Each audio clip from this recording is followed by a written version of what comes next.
Welcome to Be Hero Fights. I'm Tom. And I'm Brian. And we're here to discuss Or fuss. over two hotly debated, highly related topics. So last week, we had a great video game debate. What was the better game? God of War 2017 or Dante's Inferno? And it was such a fun debate. There was a great conversation. Thank you again, Nigel, for joining us on that episode. And just doing a great time, all in all. I hope you guys liked it. By what we've seen as the likes and comments so far, you guys adored it, so we'll try and do more like that. Yeah, it was a great time, great debate. I was worried Nigel was going to win, and Brian always has it out for me, so I don't know what happened. The stars aligned or something. And it certainly doesn't have anything to do with the fact that we're all wearing the same clothes. Not at all. I'm always rocking the Be Hero merch, of which, of course, you can go to BeHeroMedia.com to go get. Exactly. And this is my old band shirt. Anyways, so we're coming at you today. We've got another really great debate, but we wanted to go over a couple comments. We had a fun mini debate, if you will, on the social medias recently. What is the best hot sub sandwich? Brian, what is your favorite hot sub sandwich? Well, sir, mine is and always will be a meatball sandwich. That's where you're wrong. The best hot sandwich, hot sub, is the Philly cheesesteak. So we posted this question on social media. We're just going to go over two quick comments. First one from A_Henry. Philly! That's what he said. And I agree. Well, first off, how is it you get the short comment of one word, and I've got the damn novel coming up in a second? Secondly, the Philly is a fantastic sandwich. The problem with the Philly is going to a place that has a good one. Getting a good Philly somewhere is damn difficult to do. Like, you can go and get a filet mignon steak somewhere to get a fantastic steak, but you're going to somehow almost always be disappointed because people don't make it proper. But you go get me a T-bone, I will always be happy with a T-bone almost anywhere, save like Chili's, to be able to go get it. Look, I'm sorry. Subway cannot make a meatball marinara sandwich. There's nothing worse than a sandwich that is immediately, instantly, before you've even paid for it, soggy. So before we go on this debate, which is not the debate of the night, hit us up here in the comments right here on YouTube if you want to see this debate, because it sounds like we've already got that controversy going. Also, to make sure you don't miss it if we do, hit that subscribe button and that notification bell so you know when we do air that episode. That being said, our next comment, Gwen0412 says, totally cheesesteak. I can make an amazing meatball sub at home, but I need to travel back to the East Coast to get an amazing cheesesteak. And this goes tying into what I said. You can make a great meatball sandwich, which means generally it's going to be the better option because anybody can make a good one. Subway can't make anything to save their lives properly. They can't even have fresh lettuce without it being chopped or nasty-ass spinach, right? But you can go to most places, even at home, and make a great meatball sandwich. I want to see you, Gwen, make a great Philly cheesesteak. If so, please send one to me. Yeah, she said she has to go back east. She said she could make you a great meatball. I will take the great meatball, too. And no, I didn't just pick Philly comments because I'm angry at Brian for no reason. Because, the previous episode, I didn't just totally give it to him. So, yeah. Yeah. Yeah. Anyhow, so if you guys wanted to see things like this, what we post all the time. So we post mini debates like this or conversation starters on our Discord that we share with the show boys, as well as on Twitter and Instagram and Facebook. We do have all the social medias going. So Facebook.com/BeHeroMedia, Instagram.com/BeHeroMedia. One of the nice things about the Instagram, that's where we're posting all of the cosplay. We've been linking up with a bunch of very big cosplayers out in the world over, actually. We found some in Russia, just some all over America, of course, in the UK. We've been finding some really very talented cosplay models, and we're sharing a lot of their stuff. And Instagram is really the best place to get that. Agreed. But if you want to be one of those cosplayers that are out there that want to be featured on our Instagram, Facebook, and so on, hit us up through our social medias, such as Facebook at Be Hero Media, Facebook.com/BeHeroMedia, Instagram.com/BeHeroMedia. I already said those. I know, but you threw out the routine, so we have to do it again. At Twitter at BeHeroFights or BeHeroMedia. Hit us up on any of those and direct message us. We'll see about adding you guys in. And of course, you guys can comment and see all the stuff that we do all the time. And then as long as Tom doesn't continue to screw things up, we'll continue with this episode. Yeah. Quit being a dick, Tom.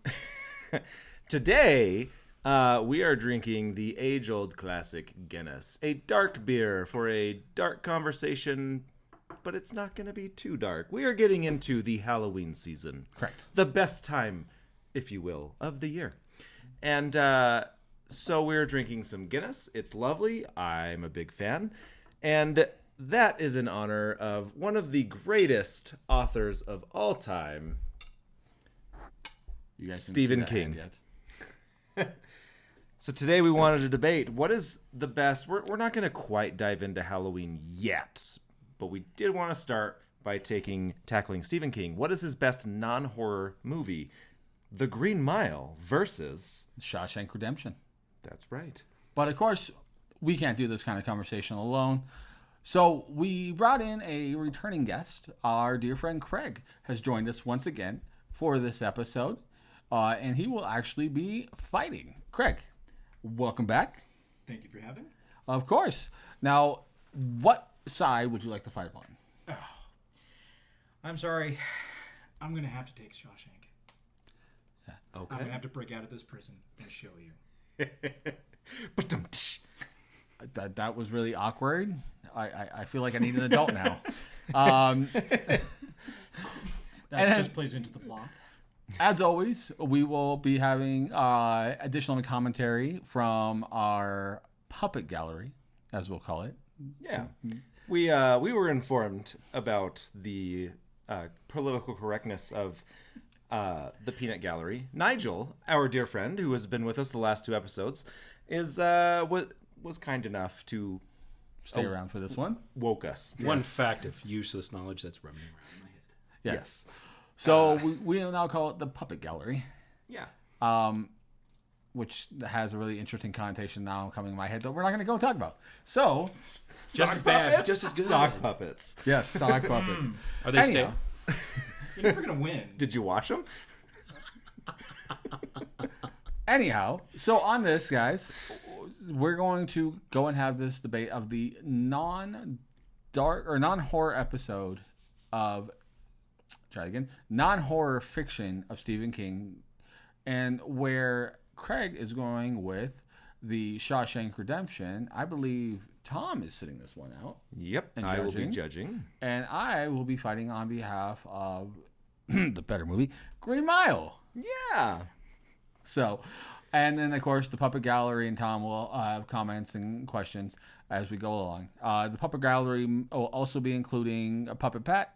We just might not visually show him this time. So, all right, ladies and gentlemen, boys and girls, children of all ages. All right. So, as everyone knows, we do this the same way. We do 3 rounds. Round 1, you're going to introduce your topic, talk about how amazing it is, and why you should win. Round 2, we will dive into open discussion. You guys are going to go no holds barred. Is that how the phrase goes? Yes. Yes, that. You're just going to go at it. I and Nigel will ask questions if we feel we need to prompt the debate further, if we feel like you guys are getting hung up on something or repeating yourselves. Round 3, the final round will be final thoughts. So, Craig, are you ready? I am indeed ready, sir. Brian, are you ready? Can I go take a bathroom break? Does that count? No. Yeah, I'm fine. Let's go. Brian and Craig, you guys went head to head last time. Did we? Brian, you won, right? Yeah. Actually, I didn't know who won. I tried to find everything, but I didn't know. I was clueless. we have this conversation usually after these episodes are over. It's all gone out of my brain. Right. So I have no recollection. I don't remember fighting Greg, so... It's like you're drinking. That's what I felt about I it. know. I came. I don't know saw, why. I was It gone. seems like I'm drinking so often during these Are episodes. you intoxicated? Get out of currently. town. All right, I am Brian, working towards it. Since you won, and this is now going to be Craig's redemption match, we'll have you start, Brian. So tell us, why is the Green Mile better? Round 1. Fight! Well, the story of the Green Mile is a fairly simple redemption arc, similar to some of its other stories. But in this one, it has that mysticism that's so well known for Stephen King, right? It blends in his horror fiction with his non-horror fiction so well. If you do not know the story of the Green Mile, basically what happens is a couple of guards who work on death row in a prison are brought in or have brought in a large African American gentleman who is fairly simple, who's accused of murdering 2 young girls and is put on death row. And in the process of taking care of him and dealing with things, they start to come to find out that, one, he is more than he seems, but may not be the killer he's portrayed. And there's other shenanigans to go on. It's a fantastic movie. I don't want to spoil it too much for you guys, so please go watch it if you haven't. And honestly, go watch both these movies. They're both fantastic. I'm going to say, being that they have both been out for over a decade, we will avoid the major spoilers, but there will be spoilers, so don't pull back too much, okay? Spoiler alert. Official. So with this, Tom Hanks in the movie is playing the lead of the guards, which is fantastically done. He's more elderly gentleman of this at the time, well, middle age, I guess, as a character at the time, and he first comes across realizing that there's something a little bit different about the African American prisoner whose name I cannot remember. Let me take a look at this. I just looked up. John Coffey, Coffey, that's right. Coffey. played by Michael C. Clarke. Yes, the great Michael C. Clarke. I have deference to Great and late. Late. Great mate.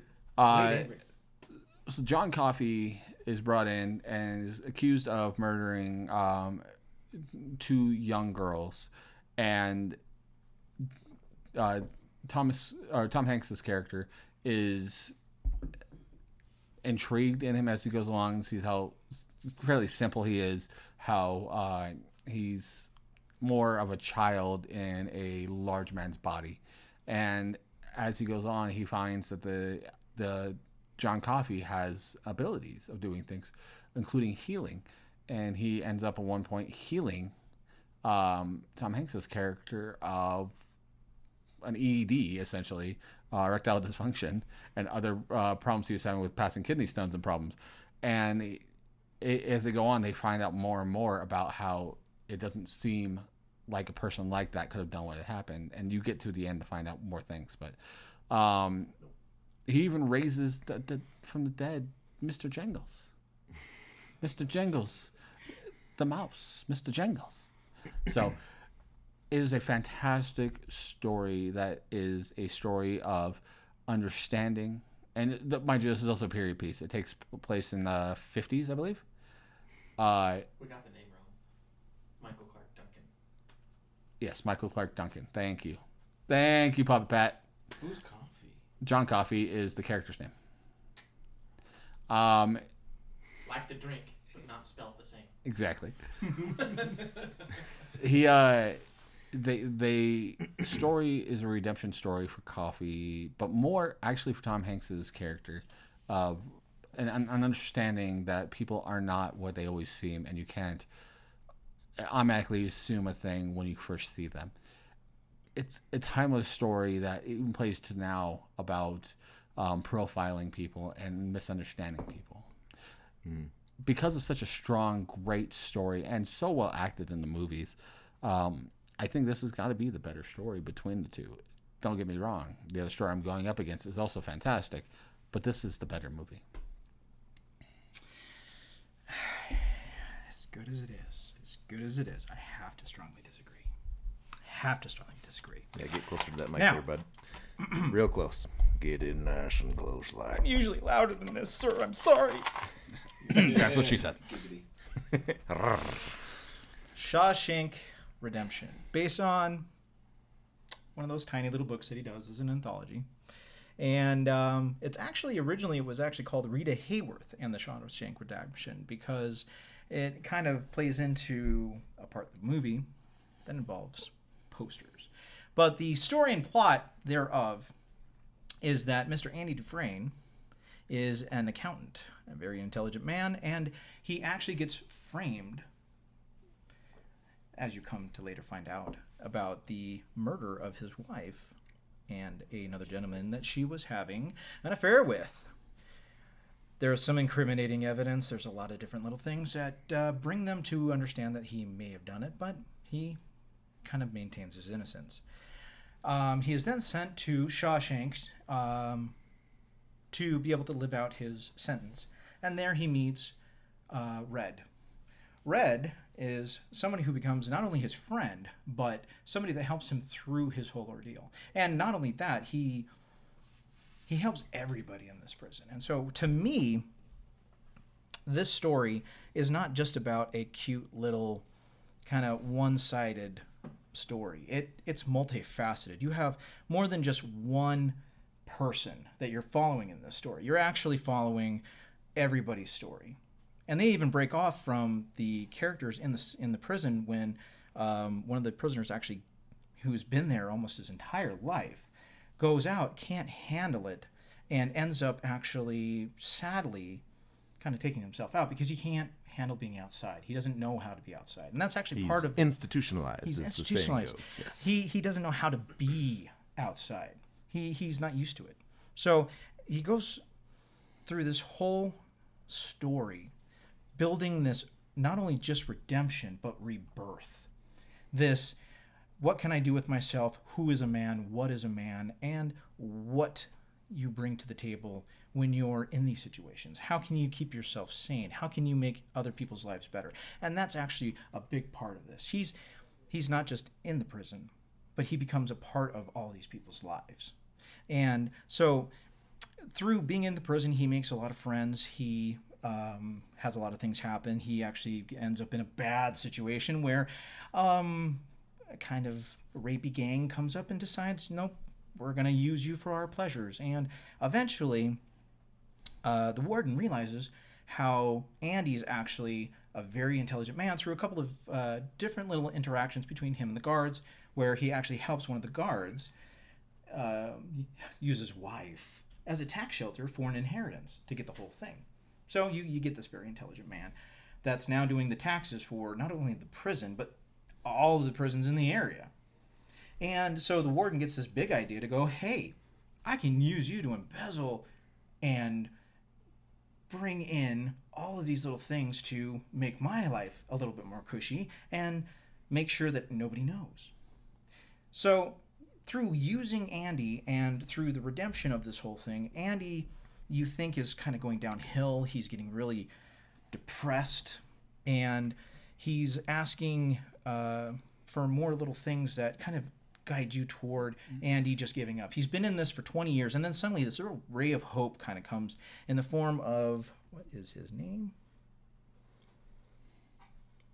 Sorry. Another prisoner comes in and says, wait a minute, I was in jail with this other guy, and he actually told me all about your story. And he said that he was the one that actually went in, killed both of them, stole everything, and left. And Andy's ecstatic about this. He's like, oh man, we got to tell somebody. Before he can, in the movie, because in the book, the guy actually gets off and gets to another prison. But in the movie, since we're concentrating on that, he gets shot. And it really sucks. And it makes you feel, because it's another character that you're following. You get to know these guys. So Andy goes and gets shoved into solitary because he's making a big thing about it. Well, after all of this, you finally think he's broken. You think the warden's finally won. And he suddenly asks Red, his friend, played by the amazing Morgan Freeman, who was actually supposed to be an Irish character in the book, but they wanted to go all the way. Makes more sense if, since his name is Red, than Irish. But if you can get Morgan Freeman, get Morgan Freeman. Exactly. The thing is, they even make a joke about that. They say, "Why do you call you Red?" And they're like, "Well, maybe it's because I'm Irish." So Andy finally asks Red, "Can you give me some rope? 6 feet of rope." And everybody's like, "Oh, dang." Well, suddenly, everybody goes to sleep that night. Everybody wakes up, and Andy's not there. He's not answering. And this is beautifully shot, by the way, because they follow him up the stairs, and they film it where they're actually showing just the guard's reaction. And the guard's looking all around the cell, and then he's looking up. So you're thinking, he's hung himself. Oh my God. So everybody comes in, and they finally show that the whole thing's empty. So the warden, they're just going off on stuff. And then the next thing, the warden goes, "I think she's in on it." And he goes to this poster that's hanging in a cell. And that poster's kind of become a staple, because as the posters kind of die, he's getting new posters from Red over the course of the movie. Suddenly he throws this little chess piece that he's been using to with a rock hammer to kind of and he's been slowly making these things, and grabs it, throws it, and it goes straight through the poster. Warden rips it down, and there's this man-sized hole behind, what was it, Hadley? It was Rita Hayworth. Well, Rita Hayworth was the first one. By the time he left, it was a different poster, I think. But either way, right? Yeah. Either way. Suddenly, you understand. You're like, "Oh, he's gone." And then the really cool thing I liked is that they are like, okay, the whole reason he needed the rope is because he knew how far he needed to get down from the wall to the pipe. And then nobody knows what happens to him. They're like, "Oh, crap, what's going on? What's going on?" Well, and this is where I think the movie kind of really takes a fun kind of skip. He goes out and he picks up all the money that he's been embezzling for this warden, and he just skips out, buy it all. But before he does that, he tells Red about a place where a box is going to be hidden, and he says, "When you get out, come find me by finding this box." So goes out, and Red had been denied parole so many times that he had just given up on getting out. First time he goes in, he says, "Hey, I think I deserve to get out because I'm a better person, I'm a better man." And they go, "Nope, we're going to deny you." Second time, he's like, "I feel I've learned my lesson." Nope. Third time he goes, I don't know if I've learned my lesson. I've been in here for so long, I've forgotten what you guys were trying to teach me." And they finally let him out because for some reason they think, okay, now he's ready. He hasn't been institutionalized. He's been redeemed. So he goes out and it follows Red now, and Red goes along the same line as the first guy that gets out, and he's working at the at a grocery store, and it kind of pins down the era. He can't go to the bathroom without asking, and it kind of just shows the mentality. And then he goes to the same room as the other guy, and it actually shows a scene, because this kind of happens early on, where it shows the guy had carved in, "I was here," and then he had hung himself under that. Well, Red was here, and you're like, "Oh no, Red's going to do the same thing." Nope. All of a sudden, you see Red on a bus going to that field, finding that box, and breaking his parole, bouncing over the border with the money in the box and the address, and he finds Andy. And he finds him on a beach, working on a boat, and that's exactly what Andy's been telling him. "This is what I'm going to be doing. This is where you're going to find me." And the whole thing goes through, and it pans out, and during the whole movie, which is where you get the whole meme of Morgan Freeman narrating your life.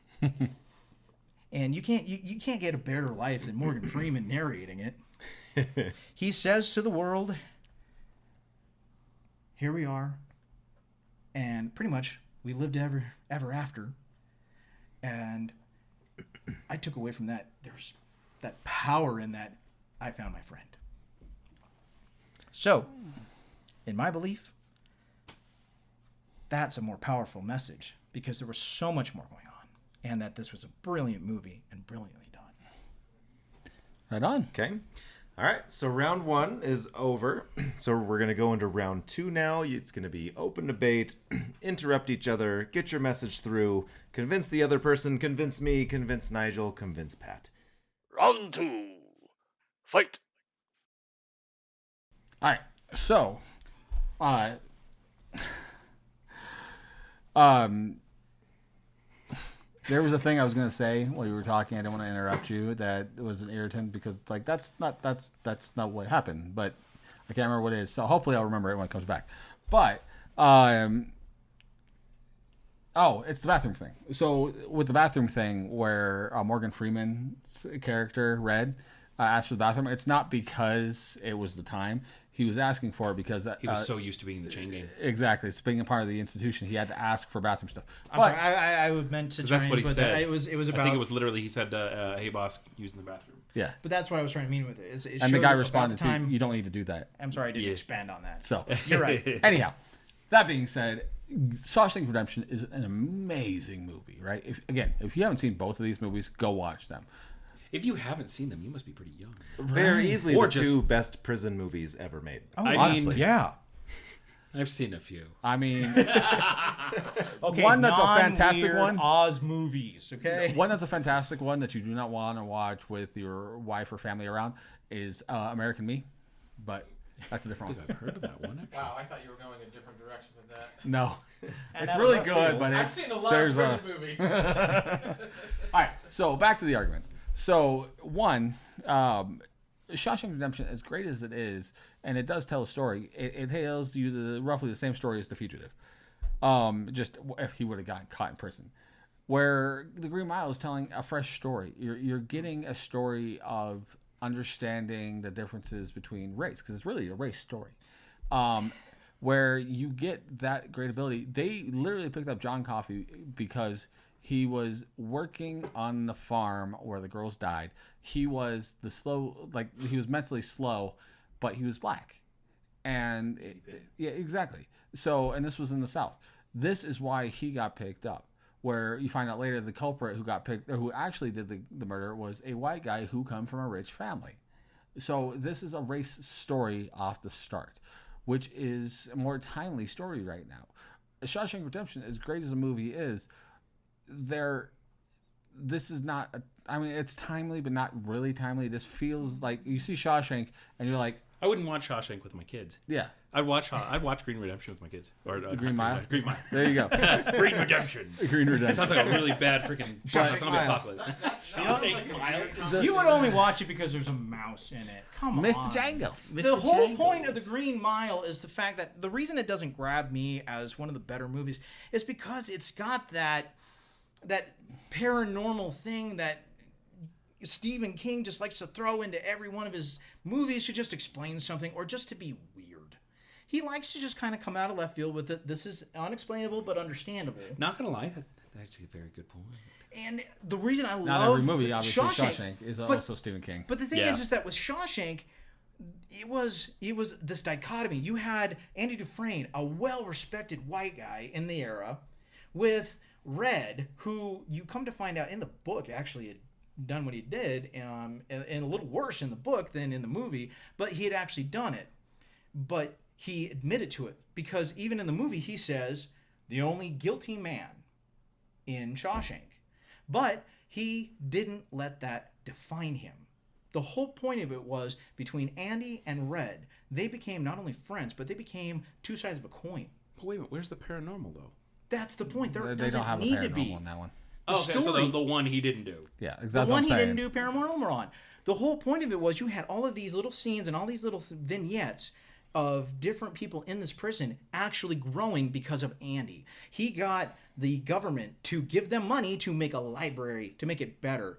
He got them to, the best scene that I've seen in that was when they got the records. They were sending him books. They were sending him stuff, and he gets a record. And there's a record player in the warden's office.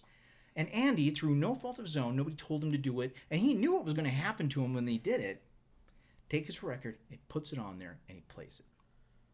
And it plays, and this beautiful opera music comes through, and everyone stops.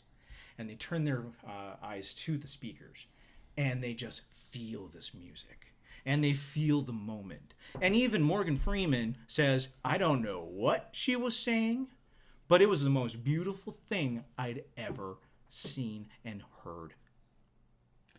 Now, again, with this, Shawshank, as good as it is, and again, it's a great story. It does tell a very simple story of a redemption for a singular character. Well, two characters.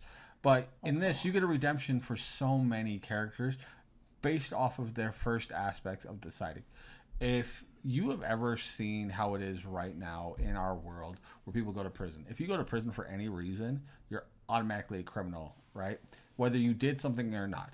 So you're seen as a criminal. If you're African American and going to prison, you definitely did it, right? That's how most societies see it. That's how a lot of prison guards see it. And that's how they see it right now. Like, that's how they see it at the beginning of the movie for The Green Mile.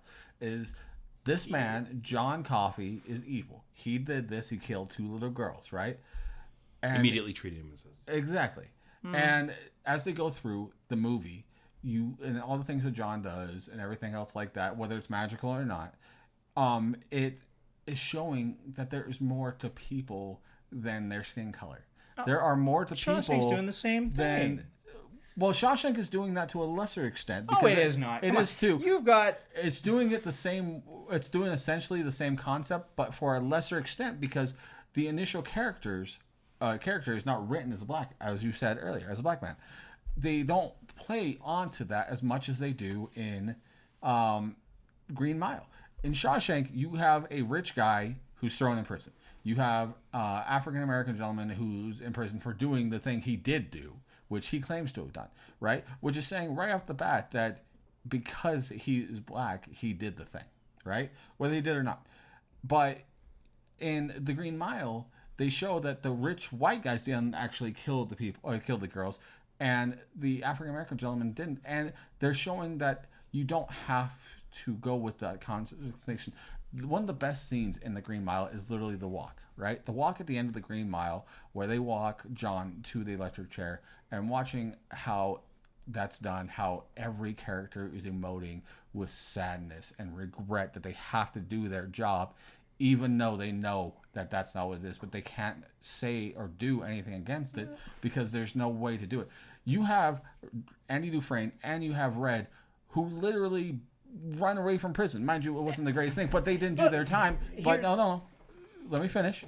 Okay, one is jumping his parole, which right there is not finishing his time. The other one is escaping from jail to begin with. So there's still criminals leaving.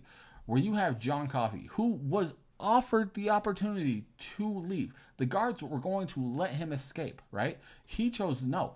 This is what needs to be done. This is what I know has to be done. And going and making that walk and everything else.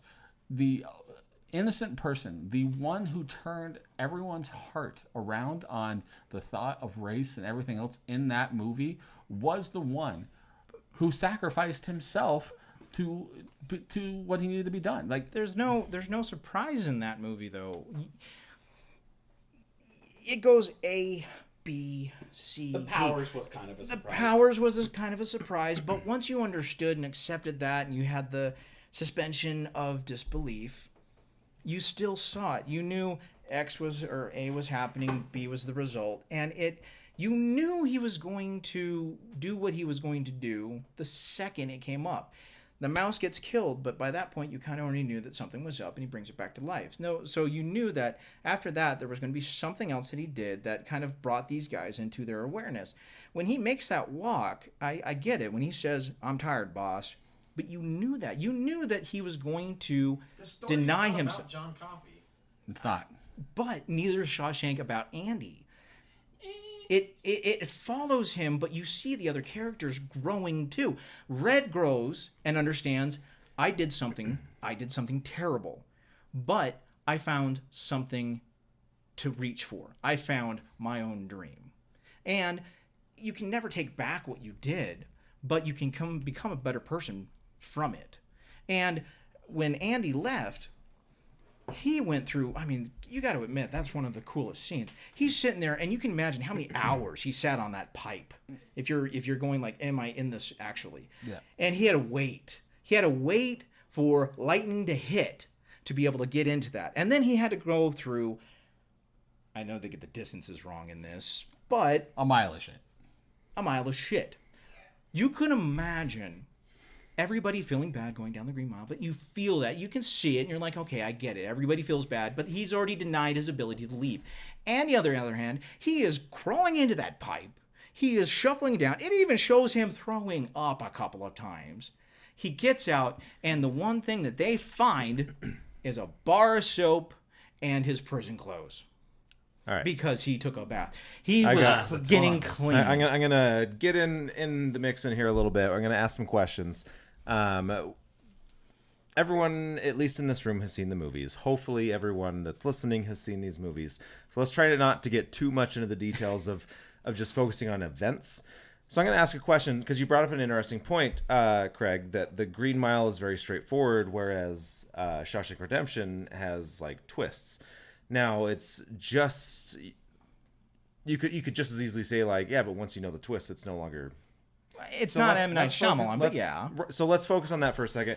I want both of you to give your thoughts. Is it better then to have a movie that's straightforward, and does having twists ruin it for future viewings? I'll go first on this. Go ahead. So, I think having twists are a good thing to a certain amount. As we've seen with like M. Night Shyamalan and other movies, like having too many twists. Game of Thrones, exactly. Having too many twists just makes it at that point where you're like, I can't follow this anymore. It's just too convoluted. But if you have like a twist or two, maybe in a movie or series that is done not as a look, surprise, but more as to drive the plot, which what they do in Green Mile, then it adds more to the aspect. Shawshank, they do have multiple twists in there, and they do have a couple that push the plot, but some of them, they like an example as we talked about or you talked about earlier, the book where the book and the movie deviate is at the end, right? With the twist at the end where they kind of just leave Red there and he doesn't go down to Mexico. But that's a twist that they add in at the end of the movie, which was not really needed. That was essentially the happy ending that was forced in. I wouldn't call that more of a twist. Well, they leave it ambiguous. Well, maybe twist is the wrong word. Let's not get caught up in the semantics here. Maybe twist is the wrong word. This was something that you had brought up, though, Craig.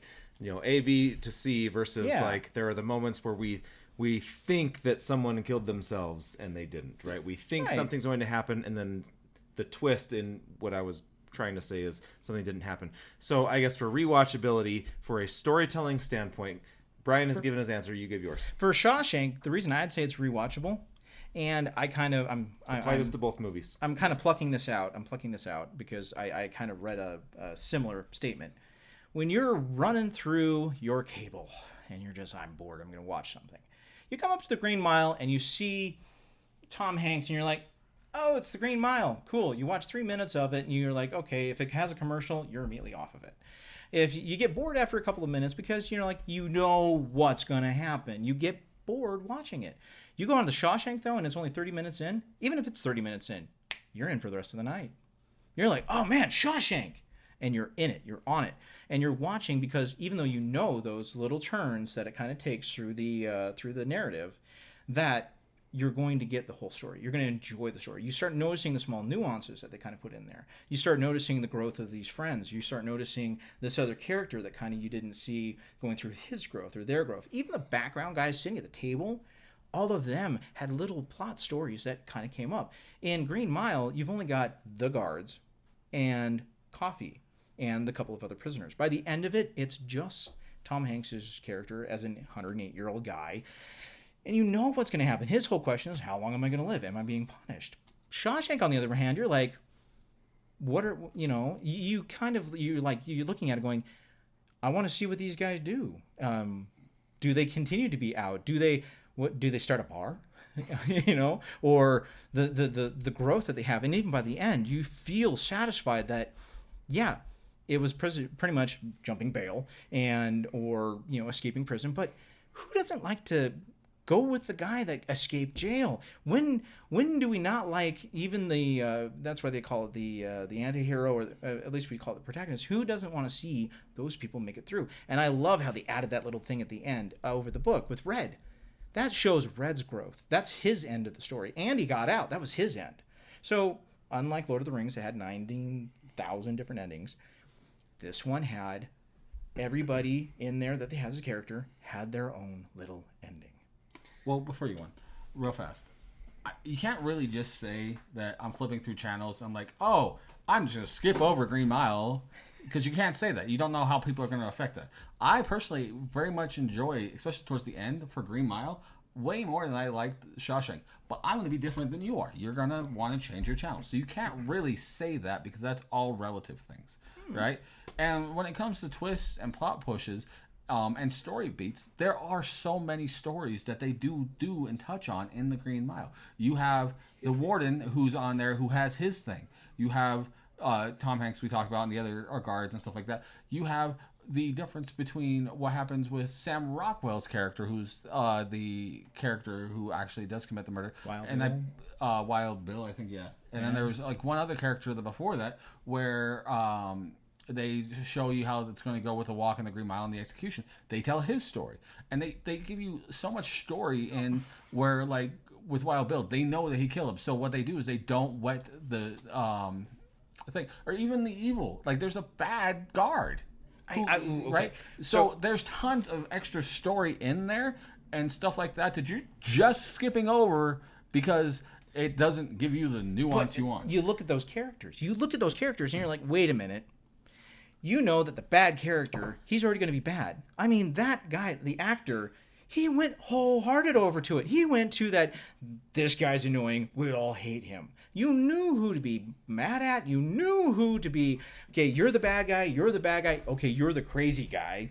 I mean, to take a moon pie and all over somebody because you're being crazy and weird, you knew that was going to happen. But I'm going to cut in here. I want to try something just for fun. I'm going to give you each 1 minute. You're going to play devil's advocate. Brian, you're going to explain why Shawshank might be the better movie. Craig, you're going to explain why Green Mile might be the better movie for 1 minute. And then we're going to go into final thoughts shortly after that. Timer. Okay. Let me pull up a timer. Okay. All right. Ready? So the story with Shawshank, and the reason that it is a better movie over Green Mile, if I take that right turn, which should be interesting to see how this is going to go, is simply the story that is told that is not generally told of what life is like in prison for a man who's truly innocent. You find out through there that Andy Dufresne is innocent, and going through all of his story, there's not many stories out there that tell the story of a truly innocent person and all the garbage he has to go through to prove it. To be that man that's still doing his time even though he didn't. Okay? That is the story of Shawshank Redemption. And then the other aspect, you have what Craig was saying earlier of Red's story, where he was a man who he did it, but still is working the system and dealing with everything in there. You have two stories that tie in together to work well, and that's why Shawshank is so great.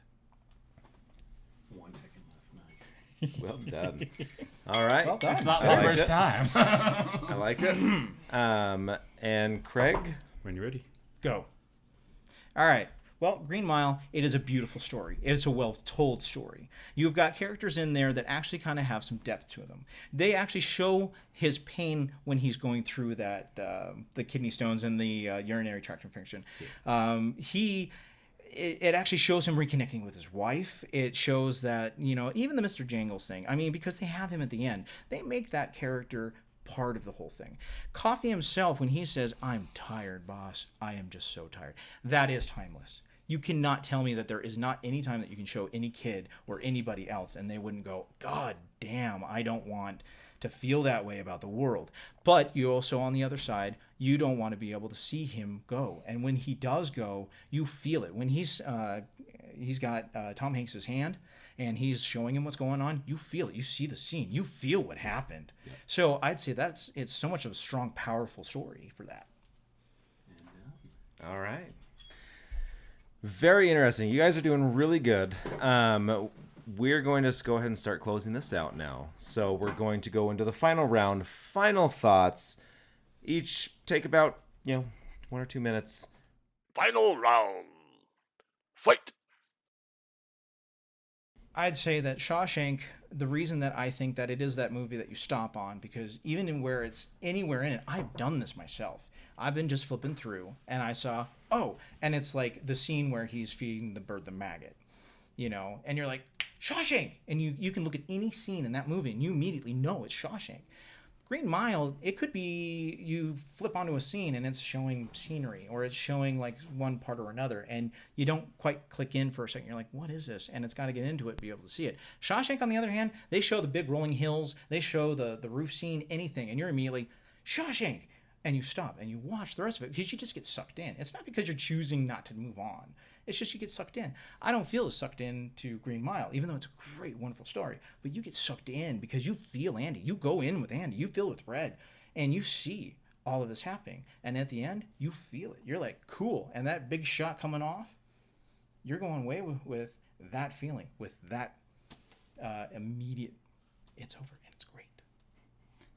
All right. Well, again, like I've said multiple times, both these movies are fantastic, but it's the relativeness to the point of view. A lot of people can go out there and see a relativeness for Andy Dufresne or as Red or as any of the characters in Shawshank. And I think that's what you're tying into so much, Craig, is you can see so much of somebody like Red in yourself and relativeness. But that's where the Green Mile becomes to being timeless. Almost anybody can relate to that story, okay? If you are an African American person, you can definitely relate to that story of what's going on with automatically being judged from that point on. But with that story being of that relativity and judges, it's just such a beautifully done story and arc where you have what's essentially an angel in John Coffey sacrificing himself because he knows he needs to be able to let these other people grow and grow a better understanding of the world than what they grew up with. Every character outside of Percy, who is the evil guard, from the 3 main guards to the warden and everybody else, they have a bit of redemption in their lives because of Coffey going through and dealing with him and learning of him. Every one of those characters has character growth on there, where you have relativity of somebody like Red and somebody like Andy, where their character growth is not as far depth, I believe, as the others.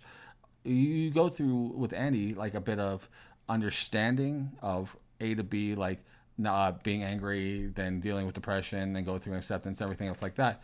But with what Tom Hanks and the other guards go through, and especially in that last scene when they electrocute John Coffey, there's so much beautiful imagery in there that there is really very few movies that can do that. You talk about seeing certain scenes. I will guarantee you everyone's scene that they can think of when they think of Green Mile is the Green Mile Walk and the execution of John Coffey. Those are fantastic bits that will stay with everyone forever. All right. This was a good argument. Pretty intense, actually. I've been flip-flopping quite a bit. I'm going to give just a couple thoughts before I give a ruling, and then I'll have Nigel give a couple thoughts, and then Pat, if you have any as well. So, first off, both of you did touch a little bit, I guess, on just what would you stop on? Kind of your perspective. What do you enjoy? I'm going to try and throw as much of that out as possible. If you're flipping through the TV, if you stop on something, some people like darker things, some people like lighter things. I've stopped on both of these movies, honestly. Yes. I love them both. One is a happy ending, one is a sad ending. That's really what it comes down to. You have the happy movie and the sad movie. But both of them are very emotionally driven and very very powerful films. There's obviously no argument against any of them on that front. Craig, I did like what you were saying about how we got to follow a lot of different stories and see a lot of character arcs and redemption. Brian, I think you did a good job at also pointing out, like, hey, yeah, I have that too in the Green Mile. So I think you guys kind of matched each other pretty well, beat for most of this argument. Pretty much, I feel like every time one of you said something, there was like, yeah, but my movie has that too. I think both of you are pretty evenly matched. Nigel, what are your thoughts based on what you've been listening to? To be honest with you, they gave both a good argument on both sides. But I mean, that's like, hey, describe gold for me, please. Yeah. Very easily done. But at the same time, the articulation on both fronts, I was jumping from year to year to year. Damn, that's a good point. Oh, I love that so much. But yeah, I mean, if I were to give my own opinion about it, there's a flip of the coin. There's a flip of the coin. They're both beautiful. Mm-hmm. Is there, just so I can get your last thoughts, one side or the other, which one do you think sold you the most? Craig. Yeah. Okay. Yeah, like I liked some of the points you made on just the movie, but I mean, you made some beautiful points, man. But I do agree the multifaceted degree of storytelling through all these different characters. It wasn't the same thing in the Green Mile, but it's very much so. It's a very smaller glimpse into what their growth was, while Shawshank gave her a lot wider range and understanding of each different character. Some a little bit more than others, but man, that hanging scene. Yeah. Yeah. Do you want to pass the mic back to Pat and Tell it like it is. What am I supposed to say? just based on what you've been listening to, based on these arguments, Who won? what are your thoughts? So I told you guys when you got here today that I only listened to like 20% of what you say. Mm-hmm. While you were talking the other 80% that I wasn't listening to, I was thinking to myself, I think that these are both the wrong arguments for the films.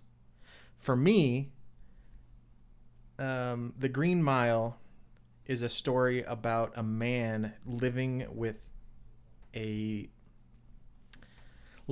aftermath of a choice that he couldn't avoid, that he absolutely regrets. And he talks about how his hell is the fact that he doesn't know that he's ever going to die, right? But he has to live that entire time with the mistake of killing John Coffey. The Shawshank Redemption, for me, is Red's story of the death of his hope, Andy coming in and bringing it back to life. All that stuff about which one is the better race story, I don't care. Like They both do tie into it. Yeah. Stephen King is pretty good at being. but yeah, Little for me, that's the argument that I wanted to hear, but I was too entranced with my own thoughts to bring it up. But so as to who won, I'm sorry, but I wasn't paying enough attention. No, that's fair. Where are we staying again? It's really hard because honestly, my personal preference is Green Mile. I do think Green Mile personally, but I also am much more into just really dark, tragic things, right? Hence his marriage. Oh, I was gonna say his life. Hey now. Ominous foreboding. I mean, is it really good to kneecap the guy who's gonna be judging you? Yeah, I live dangerous. It won't matter, honestly. I'll see you in the parking lot, sir. No, I think you both did really good here. So, I guess where my head is at right now, Pat, I think actually made a good point too. We did talk about more of the detail of the movie versus like kind of The story. what can be drawn from it and the craft behind the storytelling. So do better, both of you, next time. For shame, Craig. But then when you get into the semantics about who did what and what did who, and suddenly you got a 6'5" actor that they were trying to make. Here's I was you gonna know say what? it's like high school all over again. Exactly. You get into the minutia and you just lose everything. Here's this. The whole devil's advocate thing was totally experimental, but I'm actually gonna come down to this. I'm actually going to use that to determine which of you argued the best. Because, like I said, and Nigel, I think you agreed, you guys were kind of beat for beat with each other, matching everyone's arguments. However, I will say, in that 1 minute devil's advocate section, Craig, I feel like you convinced me that The Green Mile is better. More so than Brian convinced me that that Shawshank Redemption is better. So wait, hold on. Because by I knew someone was gonna make this. What I'm going to say, because this show is about the arguments. And while Green Mile is my preferred movie, I think beat for beat you guys were on point, but I think, Craig, you were the more effective debater today. So you win. Shawshank Redemption as a whole will win. So that is my ruling. That is such a interesting way to put a cop-out moment. What do you mean a cop-out moment? You told it. You're like, you described the other movie better. You win. Like I said, they were beat for beat, but when it came down to knowing the other argument, knowing the other side of the field, I feel like he knew the other side and summed it up better in a short amount of time. Yes. Okay. I agree No hard with feelings? There's hard feelings. I've been. So this was Craig and Nigel's last episode. No, that was a really good debate. Like the whole time I wasn't sure where I was going. I think you both did a fantastic job. And I agree. I think Craig came at me really well with this one, especially better than last time.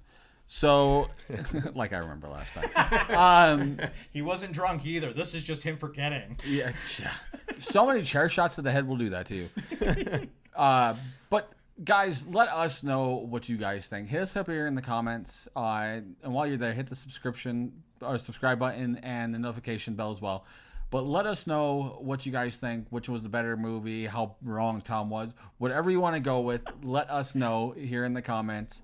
And we may read them out. In fact, anybody that tells me how bad Tom did on choosing this one, I will happily read in the comments on the next episode. Please give us some fodder for Tom to read against his little thing that he just said. Just everybody tell him how he's wrong. I want to read that. I gave you the win. I know, and that's why I'm with it. It's like I want to be backed up. Why is the judge wrong? He's an asshole. He's an amazing person. I live for this. I want to see debate in the comments too. Yep. Give us the same debate. We would love whatever debate it is you guys want. Now, remember, I edit all of these videos, so everything that Craig just said is gone. But Ouch. There's a big chunk missing. We don't know why. Jump cut to me suddenly just doing this. don't do that again. As always, guys, thank you so much for watching. Hit us up, though, if you guys want to get involved. If there's a certain fight that you want to see us debate. If you want to be on a fight as a judge or a fighter. If you have cosplay that you're into, whatever it is, we want you to be your own hero and join the Be Heroes, because everyone can be hero. Hit us up, facebook.com/BeHeroMedia, instagram.com/BeHeroMedia. On Twitter at BeHeroFights and BeHeroMedia, and of course everything that is BeHero at BeHeroMedia.com, including merch. Yes. So, guys, thank you for this great episode. It was actually a lot of fun. It was probably one of our closest, heatest debates we've had in a while. So, anybody else have anything? All right. Guys, as always, Fight on!